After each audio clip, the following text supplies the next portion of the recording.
How we doing, Rams fans? Welcome into another episode of the Los Angeles Rams Insider Podcast on Sports Illustrated with your host, Tom Cavanaugh. We're on the Fans First Sports Network, recapping the Los Angeles Rams' 28-22 win over the New England Patriots on Sunday afternoon in Week 11. It's a lot to come out of this one. Very, very impressive stuff from the Rams in the ball game, offensively, defensively. We're going to get all to it in just a minute. You can follow myself, Tom Cavanaugh, at TCav30 on Twitter/X. You can also go over to Facebook and follow our insider page as well, Rams Insider on SI. Go to Twitter as well to follow that same handle. And then just type in your search bar Rams Sports Illustrated, and you'll find all of our content from all of our great writers as we continue to recap this week. This big win to put the team at 5-5 on the year. Matthew Stafford back to his old ways. Kyren Williams was good in the run game. Couple big receivers came up big, the two usual suspects. And the defense stood tall in the late minutes. So to start this game off, I mean, the Rams, they got off to a slow start, fell down 7-0, only had 2 first downs in their first 2 drives, and then they kind of flipped the switch.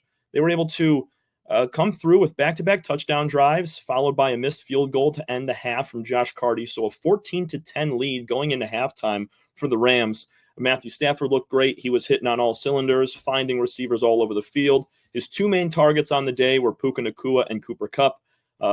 Puka led the way in yards with 7 catches for 123 yards and 1 touchdown. Kupp led the team in touchdowns. He had 6 catches for 106 yards, 2 touchdowns, including a 69-yard strike. So both of those guys continue to play very well. Puka Nacua, second-year guy, I mean, he's really starting to get in the conversation as one of the best receivers in the entire NFL. The fourth passing touchdown, 3 of the 4 came between Nacua and Kupp. The last one was Colby Parkinson. He had 1 catch for 19 yards. That was a little dime in the back corner of the end zone to make it a 28-10 game. The Patriots would make somewhat of a comeback. They'd be down in double digits and climb back, score a couple touchdowns, get a couple field goals here and there, and then make it a 6-point game. They had a chance at the end of the ball game to come down and win the ball game. The Rams couldn't stay on the field and get to the 2-minute warning, burn all the Patriot timeouts. So they had to punt it away. Getting the ball back was Drake May and the Patriots, and they just couldn't put together the drive because of rookie safety Cam Kinchens. Interception seals the game with about a minute and a half left. Victory formation ensues, and the Rams get it done and move on to 5-5. Kinchens gets his 3rd interception in the last 3 games. He's been playing out of his mind as a rookie drafted in the 3rd round last year.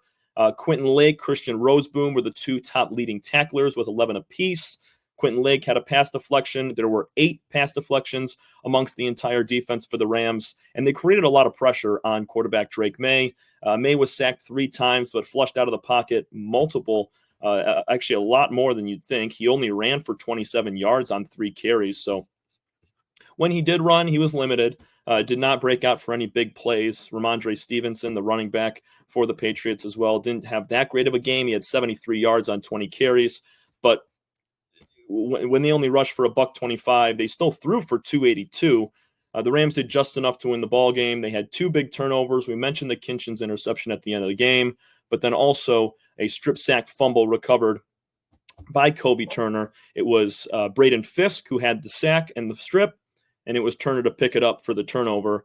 The Rams would score on that ensuing drive. Braden Fisk had 2 sacks in the game, 2 out of the 3 sacks, and he has now brought his season total to 5. Second-year linebacker Byron Young, he has 6 now after recording 1. He's got the team lead at the top of the clubhouse, and Kobe Turner as well. He's sitting there with still 5. Did not get a sack today, but he did pick up a quarterback hit and a fumble recovery.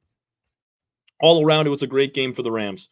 Their defense may have faltered at times, allowing the Patriots back into the ball game, but nevertheless, the offense did what was necessary to win. When you're playing a Patriots team that averages 16 points per game, which is the 2nd lowest total in the NFL, you give up anywhere 6 points up or down, or 6 or even 8 points above that total, you should be okay, just because the Rams were able to, they had confidence in coming back in an immediate adjustment period, just 1 game later, changing what all of the issues were last week. Offensive line played incredible. 0 sacks on Stafford. He was not pressured very often, and this is against a Patriots defense that had 9 sacks last week.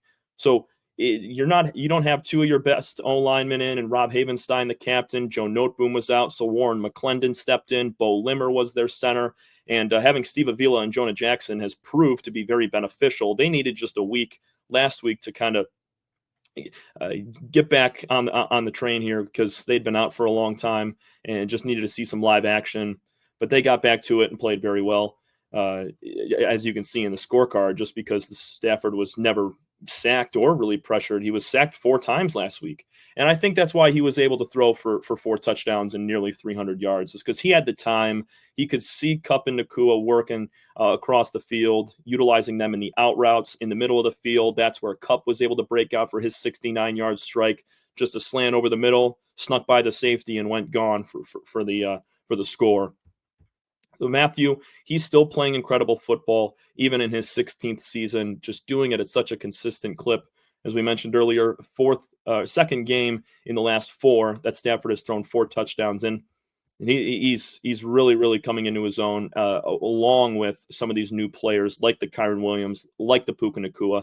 He'd already been playing with Kupp for several years, Colby Parkinson as well, back when they won a Super Bowl a few seasons ago. But having those new guys, integrating them accordingly, and having them shine is big stuff. So hats off to the Rams to be able to move on to 5-5. They're going to play the Philadelphia Eagles next week, and that is no team to sneeze at. They are the second best team record-wise in the NFC at 8-2. They picked up a huge win against the Washington Commanders that came back on Thursday Night Football earlier this week. So when you got to face Jalen Hurts, Saquon Barkley, Devontae Smith, and also A.J. Brown. That's tough defensively. They got Jalen Carter, Cooper DeJean to lead the way on the front line and in the secondary. It's going to be a good game. This is Sunday Night Football in SoFi. Rams got to bring their best stuff because this is the first time they're playing a team with a winning record since that Vikings game at home that they won 30-20. Got to bring your best stuff. I know there's going to be about 24-hour period to evaluate this film, see what worked, see what didn't. Correct some of the mistakes that might have still been outliers, and then go into Sunday night with your best stuff because Stafford's going to have another big game. So will Kyren Williams, Nacua and Kupp as well. Hopefully DeMarcus Robinson can get back on that hot streak. He only had 2 catches for 19 yards today. They did a nice job of bottling him up. But overall, Rams are on the right track. They stay in contention in the division and also a possibility to sneak in as a wild card team. They've won 3 of their last 4 games, and they're looking good as they will head into Sunday Night Football next week against the NFC East Eagles. Thanks so much, everybody. We will see you again tomorrow on the Los Angeles Rams podcast.